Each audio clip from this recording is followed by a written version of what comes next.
My name is Athena Wells. I'm 32 years old, and I just realized I was never really a daughter in my family.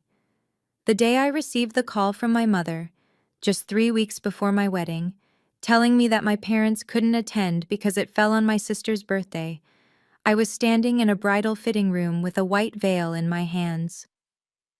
32 years of being the older daughter, 8 years of sending $2,500 every month, and one 47-second phone call to shatter every illusion I'd ever held. I didn't cry. I didn't beg. I just set the phone down and did something I should have done years ago. Before I tell you what happened next, please take a moment to like and subscribe, but only if you genuinely want to hear the rest. Where are you watching from, and what time is it there? Drop a comment and let me know. To understand why a 47-second phone call changed everything, I need to take you back to the years when I was called the family cash machine. I grew up in the suburbs of Portland, Oregon, a 3-bedroom house with a backyard that my mother loved to show off to the neighbors. Clarissa got the bedroom with the window overlooking the garden. I got the small room next to the garage where I could hear the water heater groaning every night.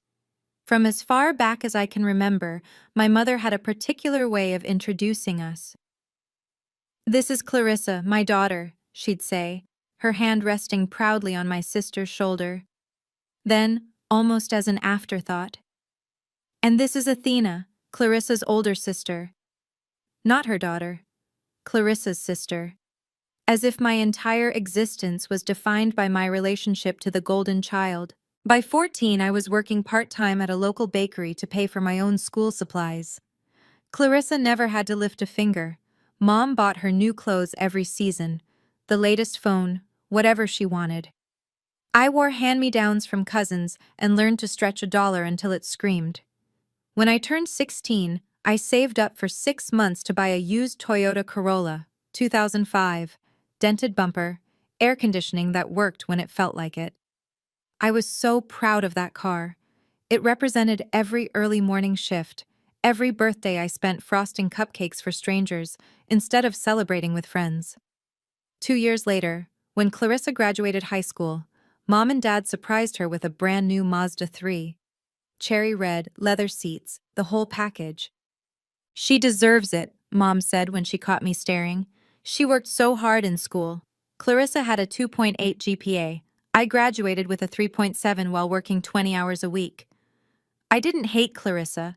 I just hated that love in my family seemed to come with a price tag, and I was always the one paying. The real bleeding started when I was 24. I just graduated from community college with a degree in restaurant management. Nothing fancy, but I'd earned it while working full-time as a line cook. I landed a job as a prep cook at a Marriott hotel, and for the first time in my life, I had a steady paycheck and a glimpse of what independence might feel like. Then Mom called. "Athena, it's an emergency." Her voice was tight, the way it always got when she wanted something. "Your father lost his job. We can't make the mortgage this month. We need $3,000. $3,000. I didn't have $3,000. But I had a credit card with a $5,000 limit that I'd been carefully protecting for emergencies. This was an emergency, right? My parents might lose their house. I maxed out my credit card and wired the money that same day.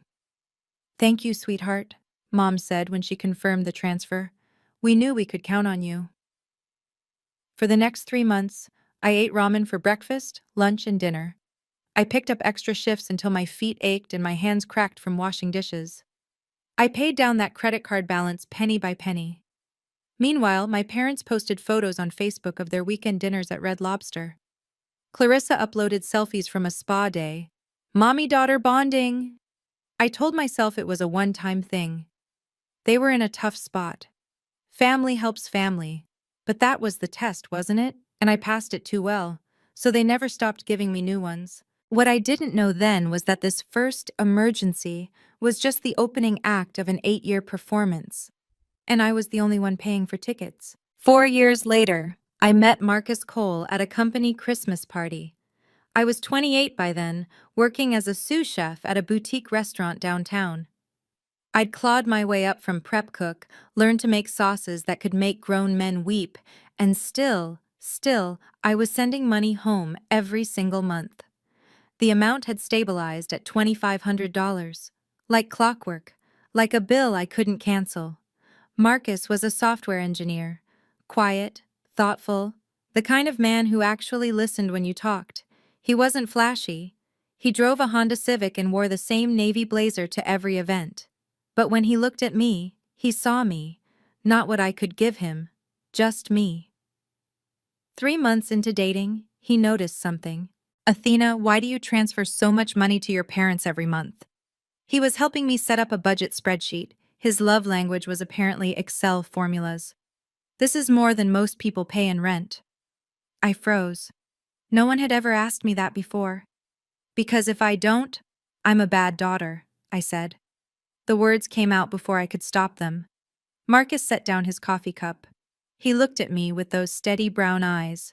No judgment, just concern. What if we tracked it? He said slowly. Every dollar you've sent them since you started working, just so you know exactly where you stand. That night, we built a spreadsheet together. Dates, amounts, reasons listed in the notes column, emergency car repair, Clarissa's textbooks, medical bills, mortgage help, again. The numbers climbed higher than I expected, much higher. You're not a bad daughter, Athena, Marcus said softly, his hand covering mine. Love isn't supposed to be a loan you can never pay off. That spreadsheet would become the most important document of my life. I'd wanted to own a bakery since I was 16. It started with my grandmother, my mother's mother, though you wouldn't know it from how differently they treated me. Grandma Ruth lived in a tiny cottage with a kitchen that smelled like cinnamon and butter. She taught me to make her famous cinnamon rolls from scratch, kneading the dough until my arms burned, watching the glaze drip just right. You have a gift, Athena, she'd say, flour dusting her silver hair. These hands were made to create something sweet in a world that's often bitter. She died when I was 19. Left me nothing but her recipes and a locket I still wear every day. But the dream stayed. By 29, I'd started taking custom cake orders on weekends. Wedding cakes, birthday cakes, elaborate creations that took hours to decorate. I squirreled away every dollar I could, dreaming of a small storefront with my name on the door. When I finally told my mother about my plans, she laughed. A bakery? Athena, be realistic. Do you know how many small businesses fail in the first year? She shook her head like I'd suggested opening a casino on the moon. You have a stable job. Why would you throw that away? Clarissa chimed in from the couch, not even looking up from her phone. Are you seriously going to sell cupcakes for a living? That's so quaint. Dad said nothing. He never said anything. That Christmas, they gifted Clarissa a set of premium golf clubs for networking, Mom explained, while I got a gift card to Target. The message was clear. My dreams weren't worth investing in. I was only valuable for what I could give them. But I kept saving anyway. Some dreams are too precious to let other people kill. The first time I met Robert and Helen Cole, I didn't know families could be like that. Marcus drove me to their house on a Sunday afternoon, a modest colonial in Lake Oswego with rose bushes lining the walkway. Nothing extravagant but warm, lived in. Helen opened the door before we even knocked. You must be Athena. She pulled me into a hug like we'd known each other for years. Marcus has told us so much about you. Come in, come in. I just took the pot roast out of the oven. The dining table was set with actual cloth napkins. Candles flickered in the center. Robert stood to shake my hand, his grip firm but gentle. So, Athena, he said, passing me the bread basket. Marcus tells me you're a talented chef. What's your specialty? No one had ever asked me that. My own parents had never once asked about my work, my passions, what made me come alive. Pastry, I managed. I want to open a bakery someday. Helen's face lit up. Oh, that's wonderful! Robert, isn't that wonderful? It is, Robert agreed. You know, I work in commercial real estate. When you're ready to look at spaces, let me know. I might be able to help with the lease negotiations. I stared at him. This man I'd just met, offering to help me achieve a dream my own parents had mocked. On the drive home, I cried. "What's wrong?" Marcus asked, alarmed. "Nothing's wrong," I whispered. I just, I didn't know it could feel like this." "Feel like what?" "Like being wanted, without having to pay for it." That night, I understood for the first time what I'd been missing, and what I refused to let my future children miss. Then Clarissa got engaged, and everything escalated. She met Brad at a rooftop bar downtown, a stockbroker with slicked back hair and a Rolex he mentioned in every conversation. Within 6 months, they were engaged. Within 7, my mother was on the phone demanding my contribution to the wedding fund. $15,000, Athena. That's your share. I nearly dropped the phone. My share? Mom, I'm trying to save for my own future. Your future? She laughed, that sharp sound I knew too well. Clarissa is getting married now. This is her special day. You can save money next year. I've been saving for years. I'm trying to open a bakery. Yes, I know. You can open a bakery anytime. Your sister only gets married once. I wanted to say no. Every fiber of my being screamed to say no. But then Mom started crying. Not the gentle tears of genuine emotion, the loud, gasping sobs she deployed like weapons. "How can you be so selfish? Do you want me to die of embarrassment in front of Brad's family? They're wealthy, Athena. We have to make a good impression." In the end, I sent $10,000. It wiped out my entire bakery fund. Clarissa's wedding was at the Multnomah Athletic Club. Vera Wang gown, ice sculpture, a live jazz band. I stood in the wedding party wearing a pink bridesmaid dress Mom picked out specifically because it won't draw attention away from the bride. No one thanked me for my contribution, not once. At the reception, I overheard my mother telling Brad's parents, "We're so proud of both our girls, but Clarissa has always been the special one." I smiled and kept pouring champagne.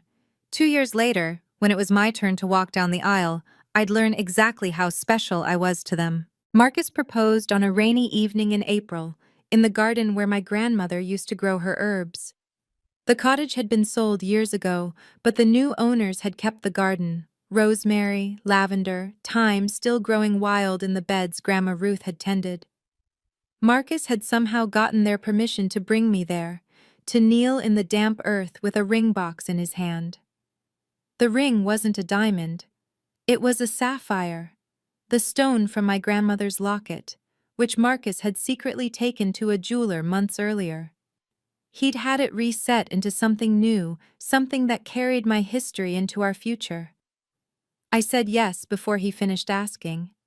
That night, floating on happiness, I called my mother to share the news. "Engaged?" Mom's voice was flat. "To the computer guy?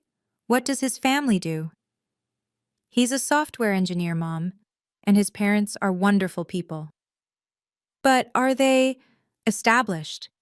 What kind of wedding can they afford?" I felt my joy deflating like a punctured balloon.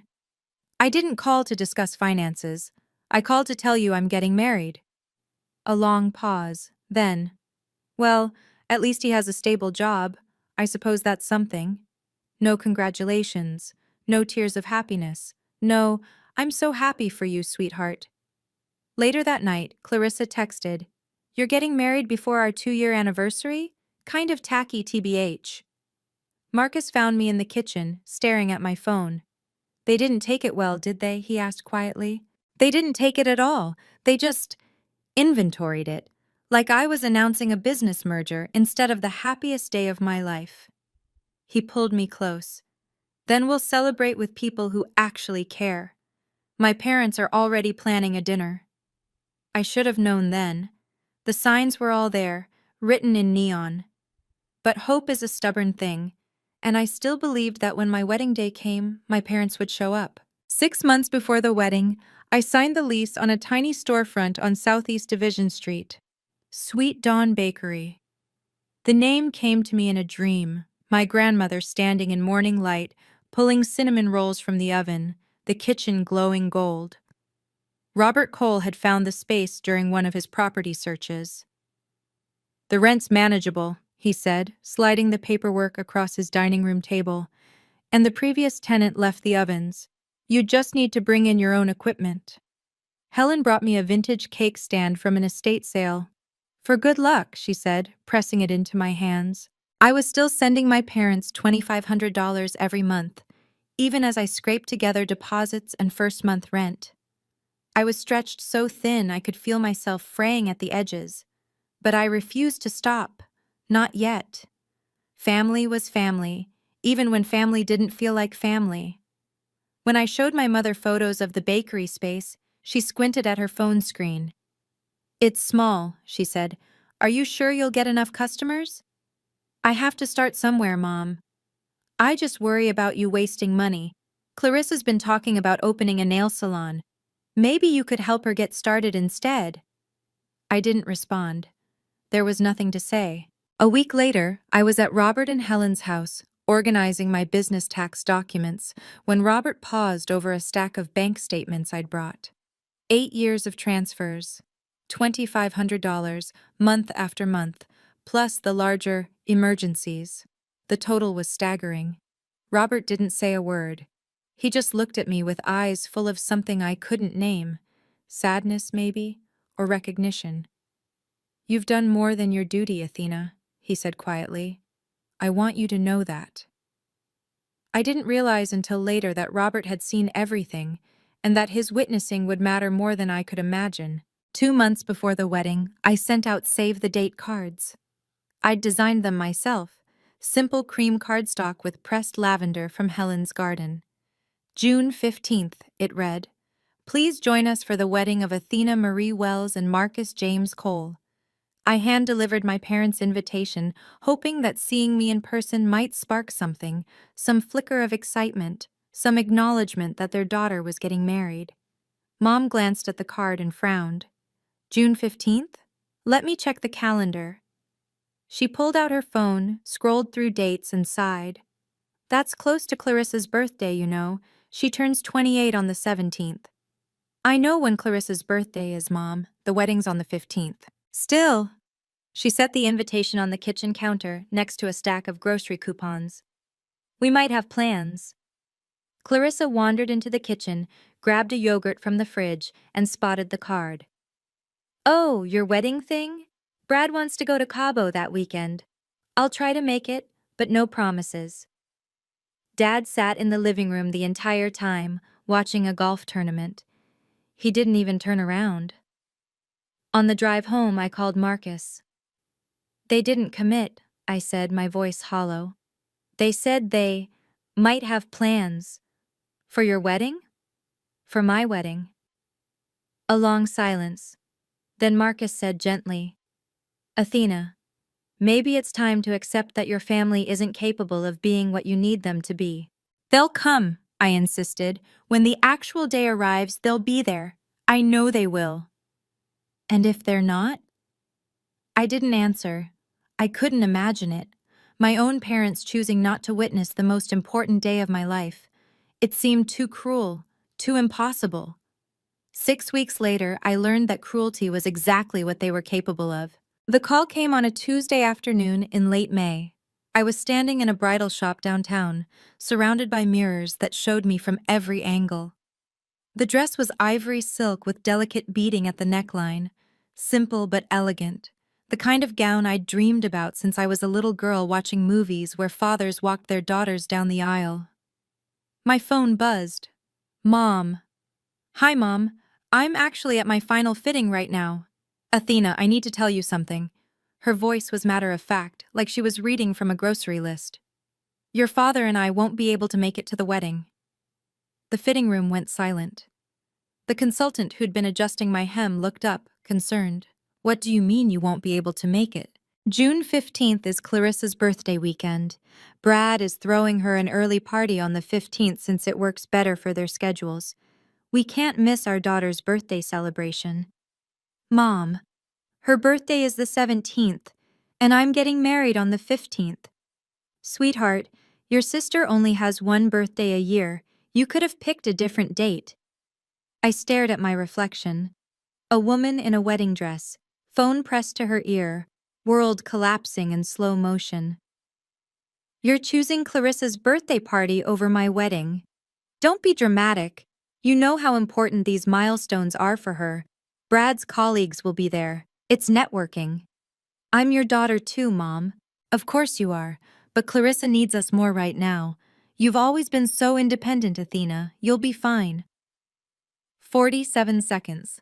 That's how long the call lasted. I checked afterward. 47 seconds to dismantle 32 years of desperate hoping. I understand, I said quietly. Goodbye, Mom. I hung up. The consultant asked if I was all right. I looked at my reflection one more time, a bride with no family to witness her vows, and something inside me shifted permanently. I didn't cry in the bridal shop. I finished my fitting, paid the balance, and walked out into the sunshine like nothing had happened. Marcus was waiting at home when I arrived. How was the fitting? He asked, then saw my face. Athena, what's wrong? I told him. Every word my mother had said, every careful syllable that had carved another piece out of my heart. Marcus didn't rage or rant, he just crossed the room and held me. What do you want to do? He asked. I don't know. I pulled back, looked at him. Actually, that's not true. I do know. That night, after dinner, I sat at the kitchen table with my phone. The banking app glowed in the darkness. I navigated to the recurring transfers. $2,500, scheduled for the first of every month, payee, Gerald and Diane Wells. 8 years. $247,500. I knew the exact number because Marcus and I had tallied it months ago. More than enough for a down payment on a house, more than enough to build a life. And in return, not even their presence at my wedding. My finger hovered over the cancel button. You don't have to decide tonight, Marcus said softly from the doorway. Yes, I do. I looked at him. If I wait until morning, I'll talk myself out of it. I'll tell myself that maybe they'll change their minds, that maybe I'm overreacting. But I'm not overreacting, am I? No, he said. You're not. I pressed cancel, then confirm. The screen refreshed. The recurring transfer disappeared, replaced by empty space. I didn't send a text explaining my decision. I didn't call to argue or justify. I simply stopped giving and waited to see if anyone would notice me for anything other than my money. They would notice, but not the way I hoped. On June 15th, I married the love of my life in the backyard of Robert and Helen Cole's home. 87 guests gathered under a canopy of string lights and white roses. The weather was perfect, clear skies, gentle breeze, the kind of day that felt designed for beginnings. Marcus's colleagues sat next to my coworkers from the restaurant. Friends from high school mingled with regulars from Sweet Dawn Bakery, which had been open for 3 months by then. From my side of the family, one person. Aunt Susan, my mother's younger sister, the black sheep who'd been frozen out for refusing to lend my parents money years ago. She drove 4 hours to be there. I wouldn't have missed this for the world, she said, hugging me tight. Grandma Ruth would have been so proud of you. Helen helped me into my dress. She didn't try to replace my mother. She simply stepped into the gap with grace and warmth, adjusting my veil, dabbing at the tears that kept threatening to fall. You're not losing anything today, she whispered. You're gaining everything you deserve. Robert walked me down the aisle. He offered the day before, quietly and without pressure. Only if you want me to, he'd said. No obligation. But when I took his arm and felt the steadiness of his presence, I knew I'd made the right choice. I'd baked my own wedding cake, lemon lavender, Grandma Ruth's recipe. It wasn't traditional, but nothing about this wedding was traditional. It was built from scratch by people who actually wanted to be there. That night, Marcus and I danced under the stars, and I felt something I hadn't felt in years. Peace. The absence of my parents ached, but the presence of my chosen family filled spaces I hadn't known were empty. If you've ever been the only one not in the family photo, you know what I mean. Sometimes the people who show up are more family than blood ever was. If that resonates with you, leave a comment saying, I understand. And if you're wondering what happened when my parents finally realized the money had stopped, subscribe and stick around, because that storm was just beginning to gather. 2 weeks after my honeymoon, my mother called. I was at the bakery, frosting a 3-tier cake for an anniversary celebration, when her name lit up my screen. I almost didn't answer. But curiosity, or maybe masochism, got the better of me. Athena, there must be some mistake with your bank. Her voice was clipped, annoyed. The transfer didn't come through this month. There's no mistake, Mom. What do you mean?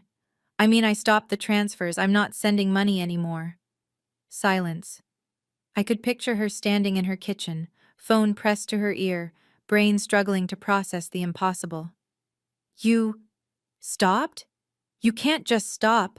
We depend on that money. Your father and I have bills. I know you have bills. I've been paying them for 8 years. Exactly. So you understand how important.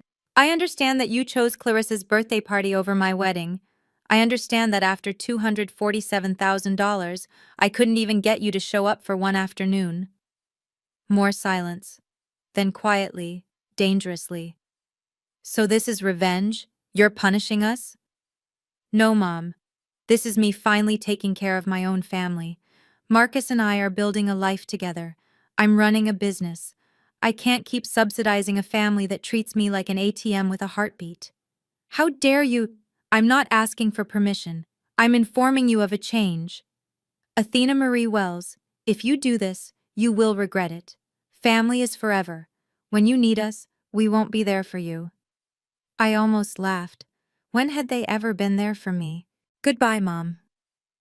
I hung up and returned to my frosting. My hands were shaking, but my heart was steady.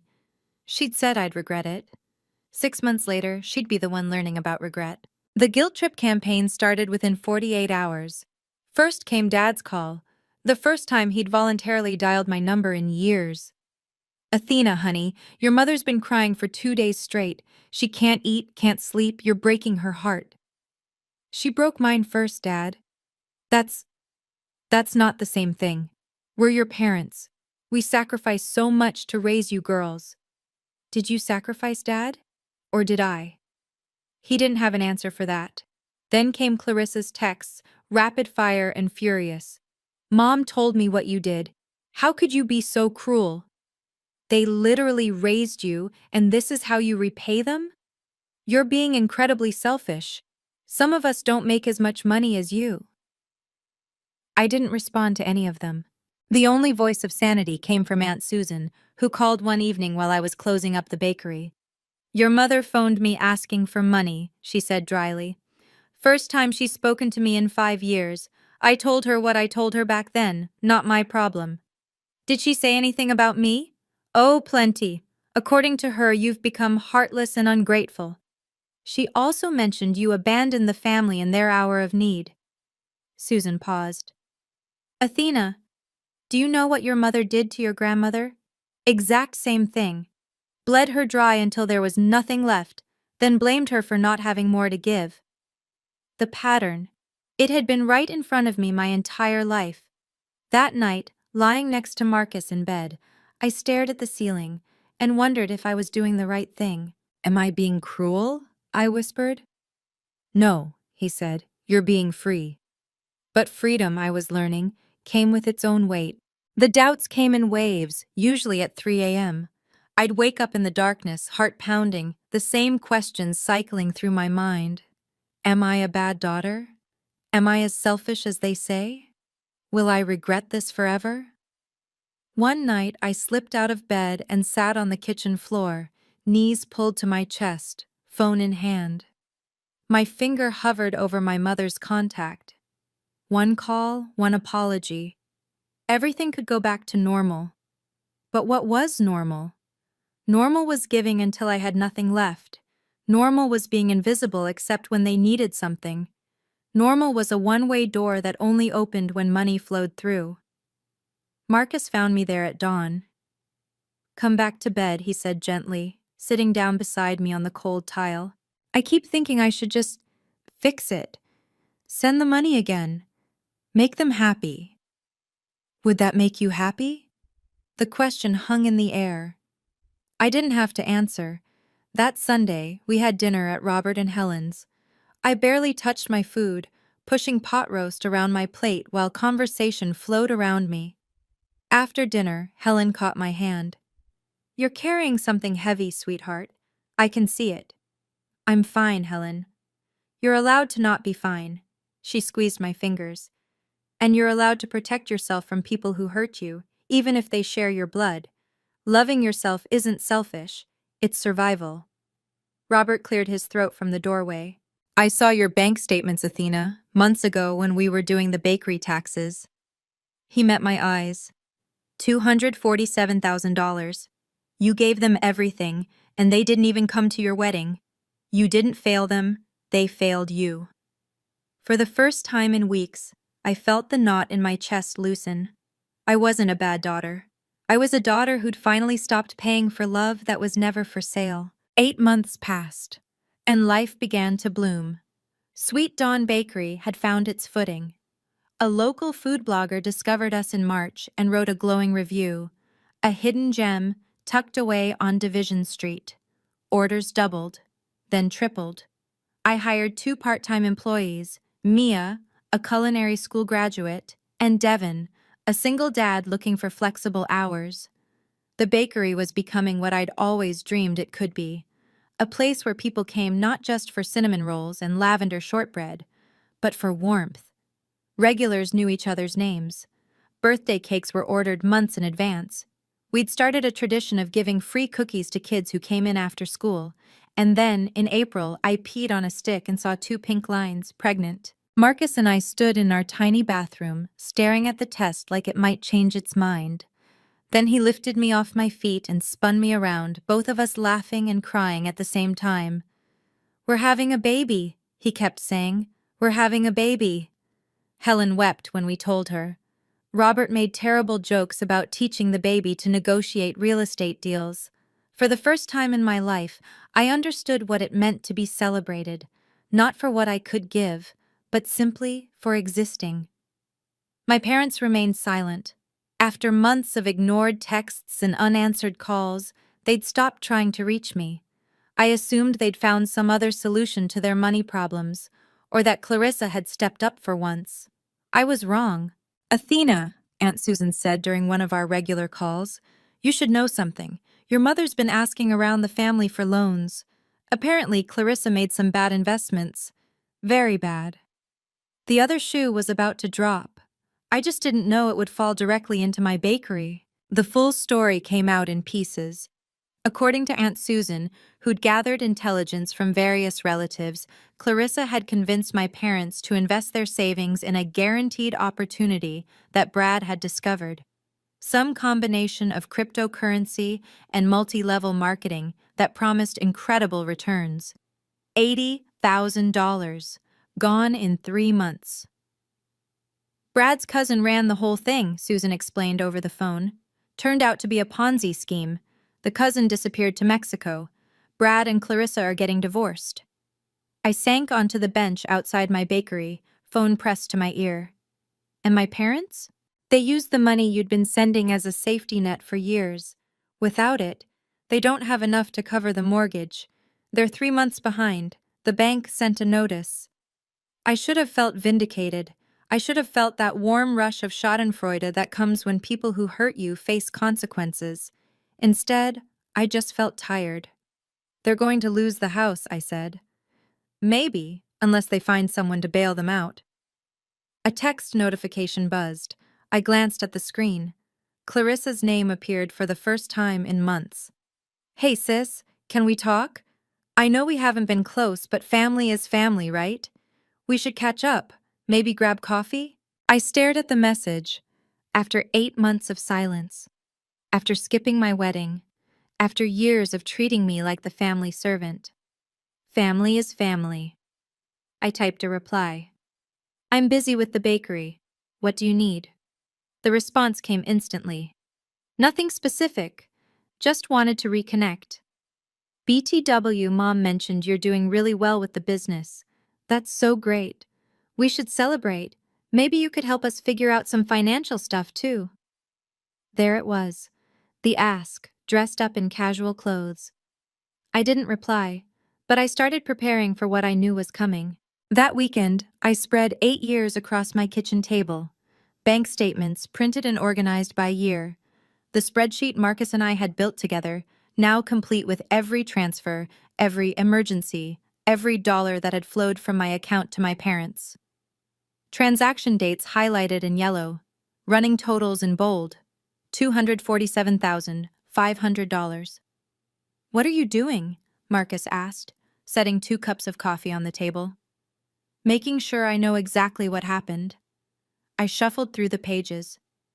If they come asking for money, when they come asking, I want the facts in front of me, not emotions. Facts. You think they'll actually show up? I know they will. They've exhausted everyone else. I'm the last option. He sat down beside me, studying the documents. And what will you say? I don't know yet. But I won't let them twist this. I won't let them make me the villain in a story where I gave everything and got nothing back. On the corner of the table sat another piece of paper, the ultrasound image from my 12-week appointment. Our baby, the size of a lime, heartbeat strong and steady. I picked it up, holding it beside the bank statements. This is what I'm protecting now, I said softly. This baby will never have to buy their grandmother's love. They'll never be compared to a cousin or told their dreams aren't worth investing in. They'll know, from day one, that they're enough exactly as they are. Marcus covered my hand with his. Whatever happens, he said, we face it together. I nodded, gathering the documents into a neat folder. The confrontation was coming. I could feel it building like a storm on the horizon. But this time I wouldn't be defenseless. This time the truth would speak for me. The 1-year anniversary celebration of Sweet Dawn Bakery fell on a Saturday in late October. I'd planned it for months. A proper grand opening, the kind I couldn't afford when I first started. We decorated the shop with autumn leaves and golden lights. The display cases overflowed with seasonal treats. Pumpkin spice cinnamon rolls, maple pecan tarts, apple cider donuts. A reporter from the Portland Monthly had confirmed she'd stop by for a feature on local women-owned businesses. By noon, the bakery was buzzing. Regulars filled the cafe tables. Robert and Helen arrived with flowers and champagne.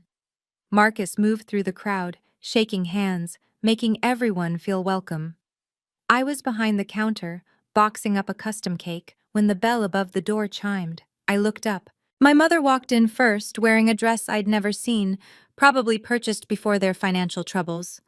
Behind her came my father, hands in his pockets, eyes scanning the room nervously. And behind them both, Clarissa, thinner than I remembered, makeup not quite concealing the dark circles under her eyes. No one was smiling. The chatter in the bakery quieted. Something in the air shifted, that instinctive awareness when conflict enters a space. Mom spotted me behind the counter. She straightened her shoulders and walked directly toward me, weaving between customers like they weren't even there. Athena, her voice carried across the shop. We need to talk. About family. Helen, standing near the pastry case, moved closer to me. Robert set down his champagne flute. Marcus appeared at my elbow. This isn't really the time, Mom. When is the time? You won't answer our calls. You won't reply to messages. She gestured around the bakery. But you have time for all of this. Every eye in the room was on us now. I took a breath. Okay, Mom, let's talk about family. My mother had never learned the art of reading a room. You abandoned us. Her voice rang through the bakery, sharp enough to cut glass. Your own parents, your own family, and you just cut us off, without warning, without any consideration for what we've done for you. I felt Marcus's hand on my back, steady, grounding. Behind Mom, I saw a regular customer, Mrs. Patterson, set down her coffee cup with a concerned frown. Mom, this really isn't... Do you have any idea what we're going through? She continued, undeterred. Your father hasn't slept in weeks. We might lose our home. And you're here, throwing parties and acting like we don't exist. Clarissa stepped forward, playing her supporting role. She's right, Athena. You have this successful business, and you can't even help your own mother? What kind of daughter does that? I noticed the Portland Monthly reporter had taken out her phone. Recording or note-taking, I couldn't tell. What kind of daughter? I repeated quietly. That's a good question, Clarissa. Let me show you what kind. Dad finally spoke, his voice soft and pleading. Athena, sweetheart, let's not make a scene. Just come home. Talk to us privately. We can work this out like a family. A family? Something in me snapped. Not violently, but cleanly, like a knot finally pulling free. Is that what we are? I reached below the counter where I'd stored the folder this morning. Part of me had known. Part of me had been waiting. You came here to ask for money, I said, setting the folder on the counter. You came in front of all these people, hoping to shame me into writing a check. So let's do this properly, Mom. Let's talk about what this family has really looked like for the past 8 years. I opened the folder. These are bank statements, I said, spreading the pages across the counter. 8 years of transfers from my account to yours. Would you like to know the total, Mom? $247,500. The number hung in the air like smoke. My mother's face went pale. Clarissa's mouth fell open. My father stared at the documents like they might burst into flames. Every month, I continued, keeping my voice level, I sent you $2,500, sometimes more, when there was an emergency. Clarissa's wedding? $10,000 from my savings. Dad's surgery? $8,000, which I later learned was actually for a golf trip. The burst pipe last year? Clarissa's spa weekend. I pointed to a specific page. This is June 15th, my wedding day. Notice anything special? No transfer from you, no gift, no card. You didn't even show up because you were at Clarissa's birthday party. A party that wasn't even on her actual birthday. Mrs. Patterson gasped. The reporter's phone was definitely recording now. $247,000, and I couldn't buy your presents for one afternoon. I closed the folder. So no, Mom. I'm not abandoning the family. The family abandoned me a long time ago. I just finally noticed. Clarissa sputtered. You're making this about money when it's about love. Is it? Then tell me, Clarissa, when was the last time you called me just to talk? Not to ask for something, just to see how I was doing. Silence. I'll wait. More silence. I placed my hand on my stomach, still flat, but holding everything that mattered. I'm pregnant, I said. And my child will never have to wonder if their grandmother loves them, because they'll have one who does. She's standing right there. I looked at Helen. She was crying. Athena, you can't do this. My mother's voice cracked, not from sadness, I realized, but from the humiliation of being exposed. She glanced at the watching customers, at the reporter, at the undeniable evidence spread across the counter. People are watching. You're embarrassing us. No, Mom. You embarrassed yourself the day you chose a birthday party over your daughter's wedding. I'm just done covering for you. I gathered the bank statements and returned them to the folder. My hands weren't shaking. My voice wasn't trembling. For the first time in my life, I felt completely, utterly solid. Here's what's going to happen, I said. You're going to leave my bakery. You're going to stop calling, stop texting, stop showing up at my business demanding money. And I'm going to continue living my life with my husband, my in-laws, and my baby. Your baby? Mom's eyes dropped to my stomach. You're having a baby and you weren't even going to tell us. Why would I? So you could ask how much it would affect my income. Clarissa's face twisted. This is insane. You're cutting us off completely? Over some old grudge? It's not a grudge, Clarissa. It's a boundary. Dad stepped forward, finally. Athena, please. I know we've made mistakes. Mistakes? I looked at him, really looked. Mistakes are forgetting a birthday.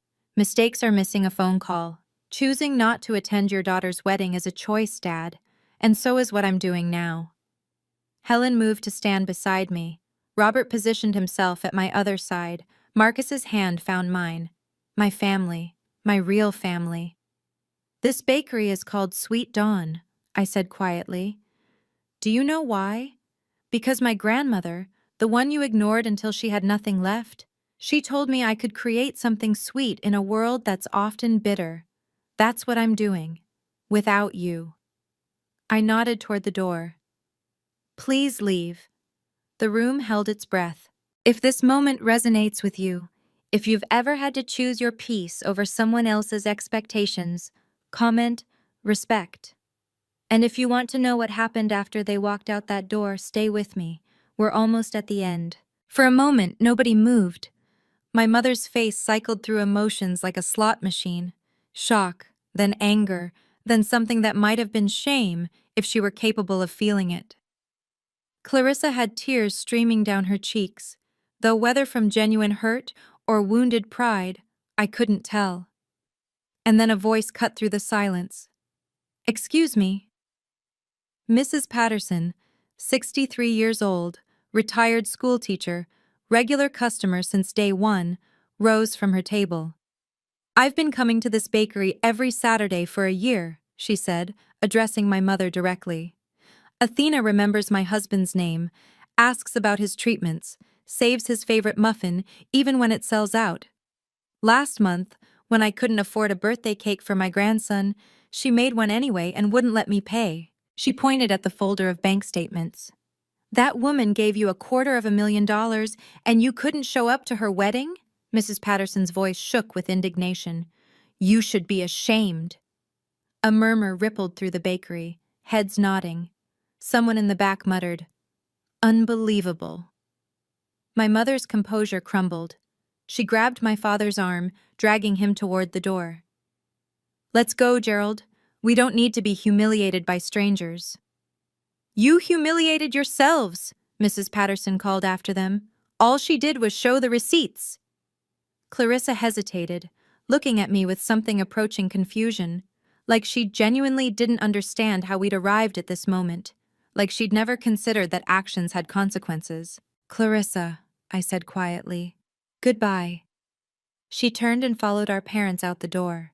The bell chimed, the door swung shut. And just like that, 32 years of trying to earn my family's love came to an end.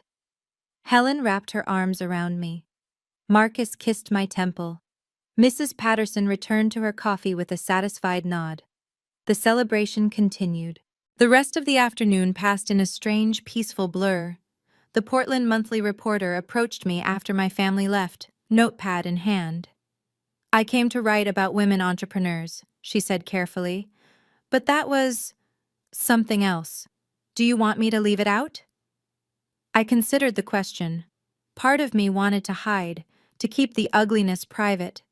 But another part, the part that had spent 32 years being invisible, was tired of staying small. Write what you saw, I said. But this story isn't about revenge, it's about building something worth protecting. She nodded, scribbled something down, and ordered a box of cinnamon rolls. By evening, the crowd had thinned. Marcus swept the floors while I wiped down tables. Robert and Helen insisted on washing dishes despite my protests. Let us help, Helen said firmly. That's what family does. I paused, rag in hand, watching them work together in my kitchen. Robert told terrible jokes. Helen pretended to be annoyed. Marcus laughed at both of them. This was my family now. Not by blood, but by choice. By showing up. Later, locking up for the night, Marcus pulled me close under the string lights we'd hung that morning. How do you feel? I thought about it. The confrontation, the bank statements, the public spectacle. I searched for the right word. Light. Like I've been carrying something heavy for so long, I forgot what it felt like to stand up straight. You didn't win, you know.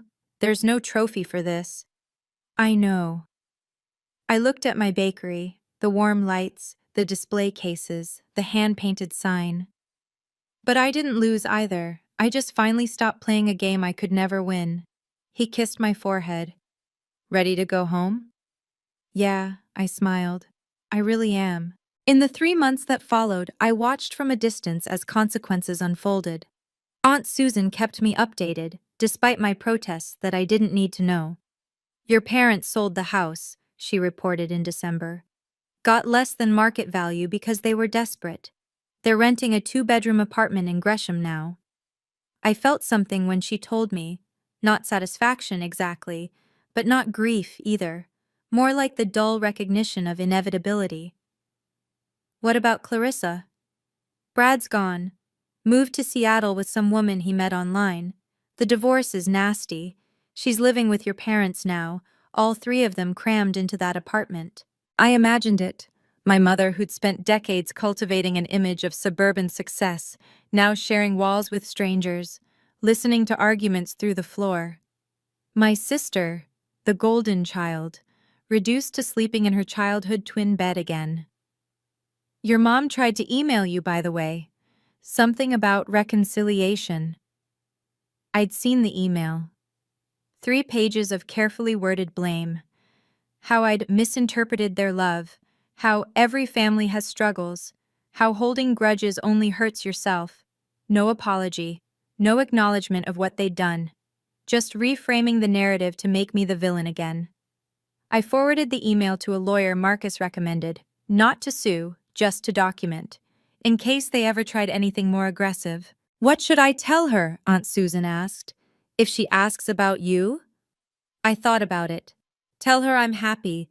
Tell her I'm building a life with people who show up. And if she asks for money? I almost laughed. Tell her the ATM is permanently closed. That Christmas, Marcus and I hosted dinner for 10. The Coles, Aunt Susan, co-workers from the bakery, friends who'd become family. We laughed and ate too much and didn't talk about the people who weren't there. Some absences are losses. Others are just space to breathe. On a warm evening in late May, I stood in the kitchen of Sweet Dawn Bakery, feeding my daughter. Lily Dawn Cole, 7 weeks old, with her father's brown eyes and, I like to imagine, my grandmother's stubborn chin. She'd arrived on a rainy April morning, and from the moment I held her, I understood something I'd been chasing my entire life. This warmth in my arms, this tiny human who needed nothing from me except presence. This was what love felt like. Helen had been there for the birth, holding my hand when Marcus stepped out to update the family. Robert paced the waiting room, practicing grandpa jokes. When Lily finally arrived, both of them cried harder than I did.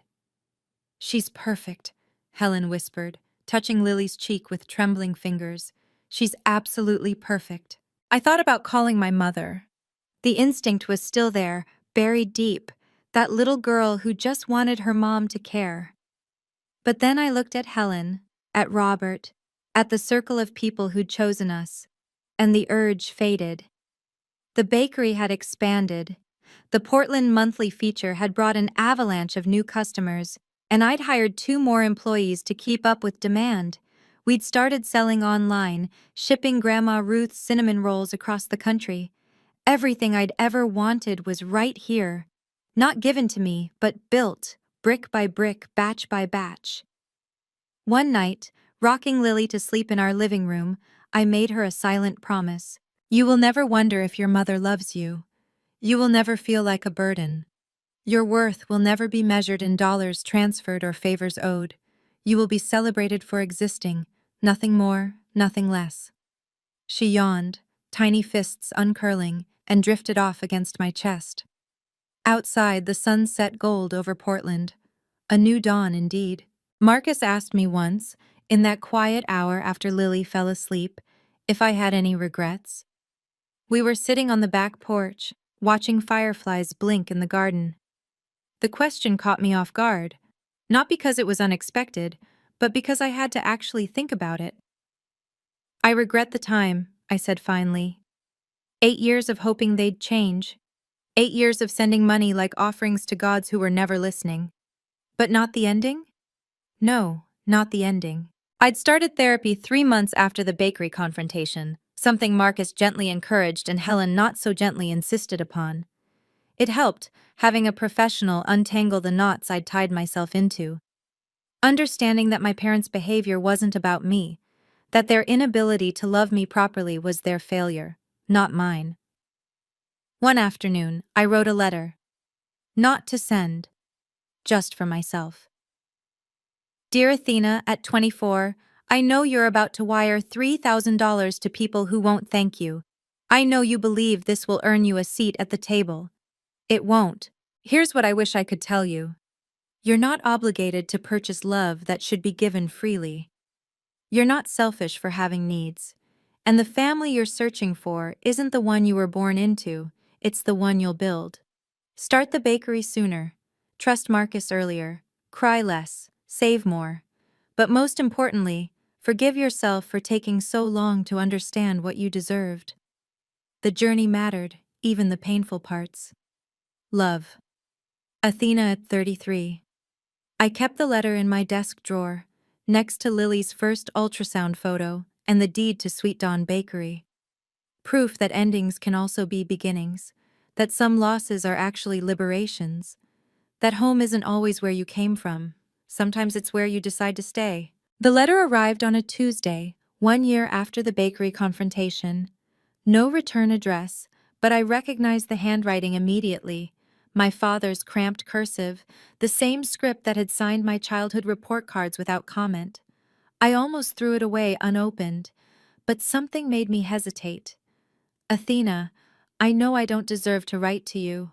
Your mother doesn't know about this letter, and I'd prefer it stay that way. I've been thinking about your wedding day, the one I missed. I've been thinking about it for a year now, actually, replaying the moment your mother told us we were going to Clarissa's party instead. I should have said something. I should have gotten in the car and driven to you anyway. I didn't. I've spent my whole life not saying something, not doing something, letting your mother make decisions because it was easier than fighting. I told myself I was keeping the peace, but I was really just a coward. I don't expect you to forgive me. I'm not asking for money. We're managing barely, and that's more than we deserve. I just wanted you to know. I'm proud of you. I always was, even if I never said it. I'm proud of your bakery. I'm proud of your husband. I'm proud of the woman you've become, despite everything we didn't give you. You deserved better parents. I'm sorry you got us instead. Dad, I read the letter 3 times. Then I cried, not from pain, but from something harder to name. Grief, maybe, for the relationship we never had. Relief that somewhere, in some small way, he finally saw me. Marcus found me in the kitchen, letter in hand. Good news or bad? Neither. Just truth. Finally. I didn't write back. Not yet. Maybe someday. For now, I tucked the letter in my desk drawer and went to check on Lily. Some doors stay closed, others stay ajar. And that's okay too. If I'm being honest, and I've tried to be honest with you this whole time, I don't think my mother is evil. I think she's broken. She grew up poor, the daughter of immigrants who worked 3 jobs each and still couldn't afford heat in the winter. That kind of childhood leaves scars. She clawed her way into the middle class and spent the rest of her life terrified of sliding back. Clarissa, beautiful, charming, socially graceful, represented everything my mother wished she had been. I represented everything she was trying to escape. Plain, practical, hands always covered in flour. It wasn't about loving Clarissa more, it was about loving herself less, and seeing me as a mirror she didn't want to face. Does that excuse what she did? No. Does it explain it? Maybe. My father chose peace over justice, comfort over courage.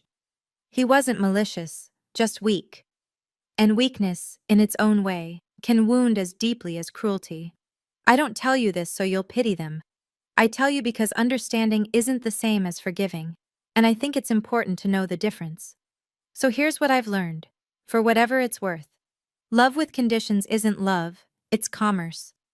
Setting boundaries isn't cruelty, it's survival. And the family you build can be just as real as the family you're born into, sometimes realer. If you're someone's ATM, if you're always giving and never receiving, if you're standing in a wedding dress wondering why your parents aren't there, hear me. You're not broken, you're not selfish, you're just finally seeing clearly. Thank you for staying with me through this story. If it touched something in you, leave a heart in the comments, or share your own experience if you're ready. Subscribe if you want to hear more stories like this one, and check the description for another video I think you'll appreciate. Remember, dawn comes after darkness, every single time.